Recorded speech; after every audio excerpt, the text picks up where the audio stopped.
नमस्कार, मैं हूं सुमित शुक्ला। हिंदुस्तान समाचार में आपका बहुत बहुत स्वागत है। अभी कुछ ही दिन पहले मध्य प्रदेश सरकार ने निगम मंडल की नियुक्ति की है, जिसमें एक प्रमुख नाम है जसवंत सिंह जाटव, जिनको पशुधन और कुक्कुट निगम का अध्यक्ष बनाया गया है। आज हम उनके निवास के बाहर ही खड़े हुए हैं, चलिए हम आपको उनसे मिलवाते हैं।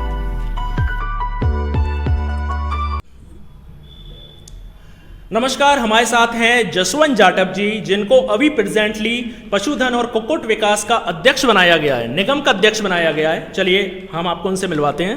सर, सबसे पहले बहुत बहुत धन्यवाद, और मैं आपको बधाइयाँ देना चाहता हूं कि आपको एक पशुधन और कुक्कुट निगम जैसे महत्वपूर्ण विभाग का आपको चेयरमैन बनाया गया है। और इससे संबंधित मैं ये बोलना चाहता हूं कि आपके विभाग से रिलेटेड अभी पिछले महीने 2021 में दिसंबर में शिवराज सरकार ने किसानों के लिए एक सब्सिडी प्लान किया था। उसमें यह था कि अगर कोई भी किसान फार्मर हुआ, उसकी अगर कोई जानवर मर जाता है तो उनको पर्टिकुलर सब्सिडी दी जाएगी as insurance point of view. और इसके अलावा आपकी शिवराज सरकार और किस किस योजनाओं पर काम कर रही है? सबसे पहले तो मैं आपके चैनल के माध्यम से सभी प्रदेशवासियों को, अपने क्षेत्रवासियों को नववर्ष की शुभकामनाएं देता हूं। Thank you sir. और माननीय मुख्यमंत्री जी ने मुझ जैसे आम कार्यकर्ता को जो जिम्मेदारी दी है श्रीमती सिंधिया जी के अनुरोध पर, मैं उनका भी धन्यवाद ज्ञापित करता हूँ। रही बात मध्य प्रदेश शासन की नीतियों की, सरकार की नीतियों की, तो मेरे विभाग से जो किसानों के लिए पशुधन विकास के लिए जो काम किया जाता है, उसमें हमारे पास 3-4 योजनाएँ हैं। जिसको आप मुआवजे की बात कर रहे हैं, वो मुआवजे नहीं है, वो बीमा योजना है। इसको करेक्ट कर लें अपन। हमारा विभाग किसानों के जो पशुधन है, उसका जो कैटल्स है, उसका बीमा कराता है। और जब बीमा जब हमारा होता है तो निश्चित ही जब उसकी असामयिक डेथ हो जाए या कोई कारणवश, तो हम उसको उसकी बीमा राशि मिलती है। दूसरा, सब्सिडी के योजना के बारे में आपसे बात करूं तो सब्सिडी केवल हम हमारे यहाँ से, जैसे हम बकरी का लोन फाइनेंस करते हैं, सीप का, भेड़ के लिए लोन प्रकरण जो आते हैं, उसके लिए हम सब्सिडी देते हैं। अच्छा। जी हाँ, तो उसके भी कई प्रकरण अभी मैंने चूँकि अभी पिछले ही हफ्ते पदभार ग्रहण किया है, और मैं उसको अंतर्मन से देख रहा हूँ और समझ रहा हूँ। समझने के बाद चूँकि मोटा मोटा मैं जानता हूँ कि इतनी योजना जो हम संचालित करने जा रहे हैं, जैसे हमारे यहाँ मिल्क का काम होता है, तो अभी हम चिल्ड मिल्क लगाने का कई जगह प्लांट लगाने का तैयारी है। सबसे बड़ा काम हमारा प्रदेश में सीमेंस का है। जो हम एक अच्छी नस्ल के नस्ल सुधार का काम हम करते हैं। उसमें कई 16 प्रकार की नस्लों का हमने प्रावधान किया, और हम अपने विभाग के द्वारा हमारे भोपाल से ही सीमेंस का कार्यक्रम करते हैं। और सीमेंस केवल मध्य प्रदेश में मैं उनका एक आम कार्य करता हूँ। रही बात शिवपुरी जिले पर्टिकुलर योजनाओं की, तो जब मैं एमएलए था तब भी मैंने कई योजना लाने का काम किया। जैसे सिंचाई के क्षेत्र में वो मैंने 9 स्टॉप डैम मंजूर कराए, जिनके टेंडर वर्क हो चुका है। वहाँ पर अपने नगर में मैंने पार्क निर्माण का कार्य किया है। सब्जी मंडी निर्माण का 3.25 करोड़ की सब्जी मंडी निर्माण का कार्य किया है, जो सेंक्शन हो गई है। अभी मैंने 6.5 करोड़ का बस स्टैंड माननीय मुख्यमंत्री जी के आशीर्वाद से वहाँ पर सेंक्शन हुआ है। सिंचाई के क्षेत्र में मैंने काम किया है वहाँ पर। अभी मेरी टीला तालाब परियोजना जो लगातार निरंतर मैं उसकी मॉनिटरिंग कर रहा हूँ, वो माननीय मुख्यमंत्री जी के संज्ञान में है, और हमारे सिंचाई विभाग के अधिकारी उसको देख रहे हैं, उसको पूरा करना है। उसमें 58 करोड़ रुपए की हमें आवश्यकता है। अगर वो टीला तालाब परियोजना हमारी पूरी हो जाती है तो करैरा विधानसभा का करैरा तहसील, जो कभी कभी सूखा से प्रभावित होता है, वो कभी प्रभावित नहीं होगा। शिक्षा के क्षेत्र में बात करूं तो अभी माननीय मुख्यमंत्री जी ने महाराज साहब के अनुरोध पर हमें स्नातक महाविद्यालय दिनारा में दिया है। ये बहुत बड़ी सौगात है हमारे क्षेत्रवासियों के लिए। क्षेत्रवासियों में बड़ी हर्ष है, बड़ा प्रसन्नता है कि स्नातक महाविद्यालय, शासकीय स्नातक महाविद्यालय। क्योंकि मैंने अभी देखा भी था, आपका एक जोशीला स्वागत हुआ है ना?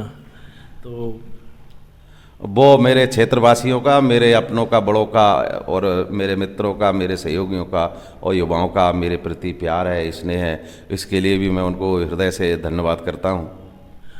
अब हम थोड़ा ओबीसी के मुद्दे पे बात कर लेते हैं। चूँकि अभी मैं आपसे जो कह रहा था, दिसंबर में शिवराज सरकार ने जो सब्सिडी बीमा जो जिसकी बात कर रहे थे, उसमें 70% अनुसूचित जाति और ओबीसी कास्ट के लिए उन्होंने सब्सिडी कहें या बीमा कहें वो अनाउंस किया था। और दूसरी तरफ जो कि ओबीसी आरक्षण का जो मुद्दा चल रहा है, एक तरफ तो आप सब्सिडी दे रहे हैं 70%, दूसरी तरफ आप जो ओबीसी आरक्षण है उसकी खिलाफत कर रहे हैं। तो ऐसे इसके बारे में आप समझाइए।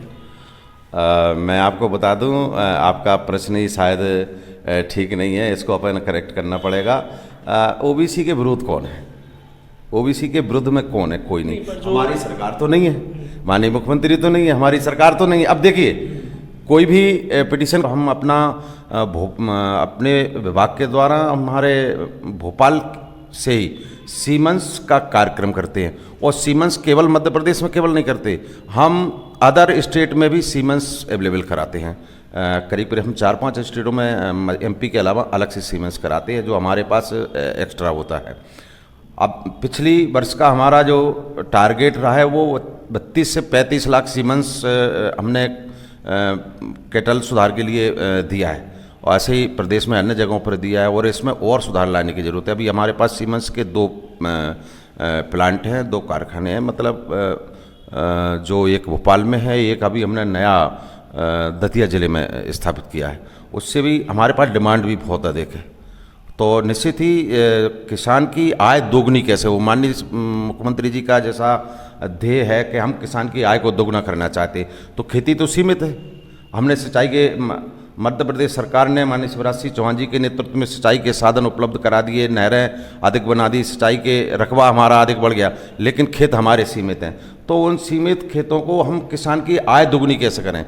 तो हम उसको पशुधन के माध्यम से उनकी आय दुगनी करना चाहते हैं।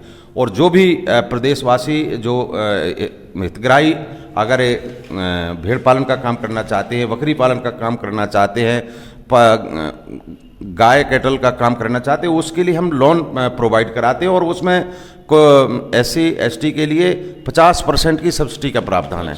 और मैं आपके चैनल के माध्यम से अपील करूंगा कि लोग, किसान भाई, हमारे किसान बंधु बढ़ चढ़कर हिस्सा लें, चाहे रूरल क्षेत्र के हों चाहे अर्बन क्षेत्र के हों, और इसमें डिमांड करें। हमारे विभाग के द्वारा, कॉरपोरेशन के द्वारा बहुत अपार संभावना है इसमें किसानों की आय दोगुनी करने का, उनके जीवन में खुशहाली लाने का। अब चूँकि आप शिवपुरी जिले से बिलोंग करते हैं, करेरा से आप XMLA रहे हैं, तो आप अध्यक्ष बन चुके हैं, इवन आपको कैबिनेट का दर्जा मिल चुका है। तो आप शिवपुरी जिले के लिए पर्टिकुलर आप कौन कौन सी योजनाएं लेके जाने वाले हैं? क्योंकि शिवपुरी वासियों को एक तरीके से एक उम्मीद है कि आप कैबिनेट का आपको प्रोटोकॉल मिला है, तो एक सौगात आप क्या लेके जाने वाले हैं अपने साथ? जी, बात सही है कि निगम का चेयरमैन बनाने के बाद माननीय मुख्यमंत्री जी ने मुझे कैबिनेट मंत्री का दर्जा दिया है। इसके लिए मैं सहृदय श्रीमंत महाराज साहब का और माननीय मुख्यमंत्री जी का धन्यवाद करना चाहता हूं। मैं उनका एक आम कार्यकर्ता हूं। रही बात शिवपुरी जिले पर्टिकुलर योजनाओं की, तो जब मैं MLA था तब भी मैंने कई योजना लाने का काम किया। जैसे सिंचाई के क्षेत्र में वो मैंने 9 स्टॉप डैम मंजूर कराए, जिनके टेंडर वर्क हो चुका है। वहाँ पर अपने नगर में मैंने पार्क निर्माण का कार्य किया है। सब नहीं है, इसको अपन करेक्ट करना पड़ेगा। ओबीसी के विरुद्ध कौन है?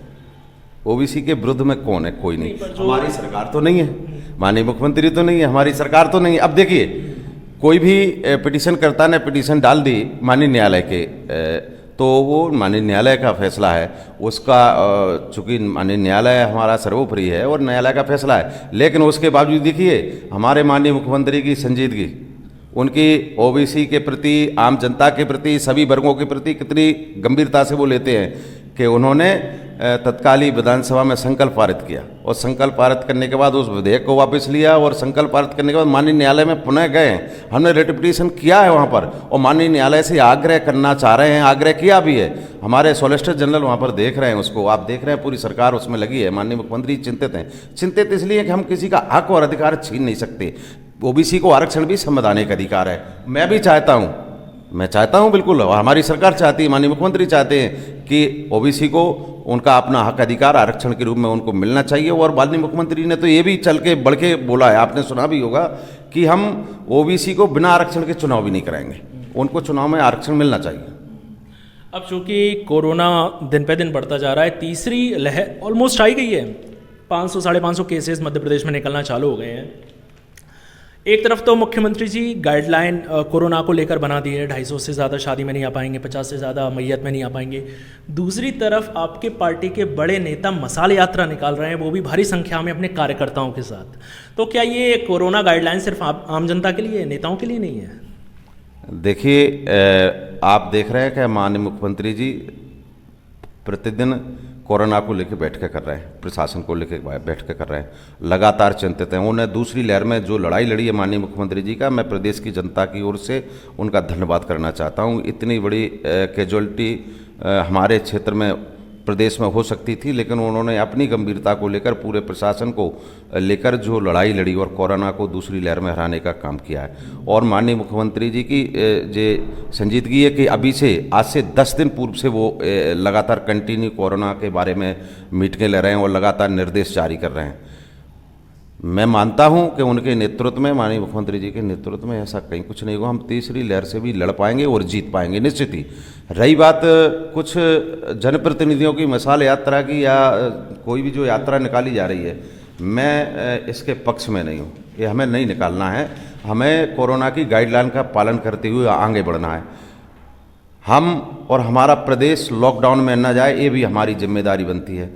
और देखिए, आप देख रहे हैं कि माननीय मुख्यमंत्री जी प्रतिदिन कोरोना को लेकर बैठकें कर रहे हैं, प्रशासन को लेकर बैठकें कर रहे हैं, लगातार चिंतित हैं। उन्हें दूसरी लहर में जो लड़ाई लड़ी है माननीय मुख्यमंत्री जी का, मैं प्रदेश की जनता की ओर से उनका धन्यवाद करना चाहता हूं। इतनी बड़ी कैजुअलिटी हमारे क्षेत्र में प्रदेश में हो सकती थी, लेकिन उन्होंने अपनी गंभीरता को लेकर पूरे प्रशासन को लेकर जो लड़ाई लड़ी और कोरोना को दूसरी लहर में हराने का काम किया है। और माननीय मुख्यमंत्री जी की जे संजीदगी है कि अभी से आज से 10 दिन पूर्व से वो लगातार कंटिन्यू कोरोना के बारे में मीटिंगें ले रहे हैं और लगातार निर्देश जारी कर रहे हैं।